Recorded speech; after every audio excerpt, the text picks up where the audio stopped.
I'm from the West and I went to law school in Ottawa. So I had an opportunity for 3 years to get a little glimpse of Ottawa. And then obviously when I was there with the convoy, it was a different reality. But I described Ottawa always as a bubble. And it's interesting to hear you say that.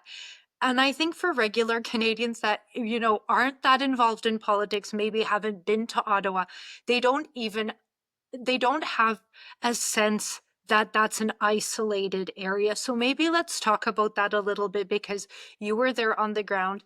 The other thing I want to talk about a little bit more is what is a political pundit? Like I don't know exactly what that is. I've heard the term a lot.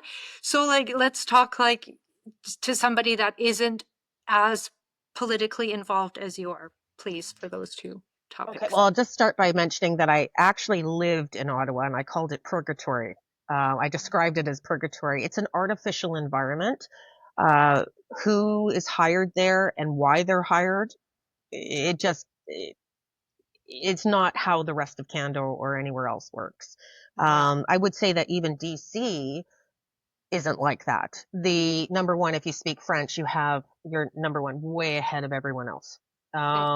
If you're a Quebecer, that's an added bonus too. And then you add in the recent application of DEI, and there's no oxygen for a Western Canadian there. But I did fly back because of my job. Before you move on, just why in DC isn't it so bad? Because that's one thing I would have said, isn't it the same in DC, for example? But what makes you gave those two examples? Yeah. I would say that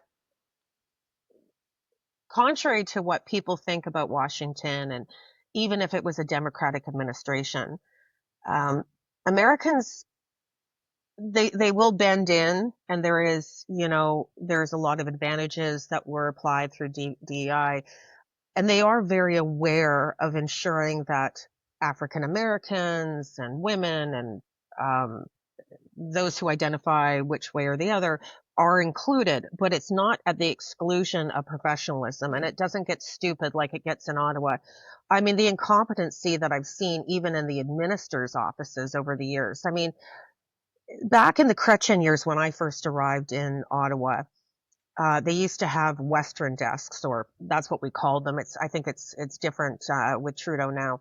And I remember meeting an entire staff that barely spoke English. And I said, how are you Western desks?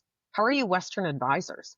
Well, we're from Manitoba and we're Francophone. Or we're from Winnipeg and we're Francophone.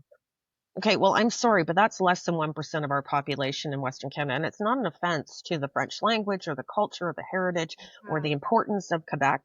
But if you say that, because now in Trudeau land, it's immediately taken as an affront to their character, to their province, their language, their culture. That's not the case.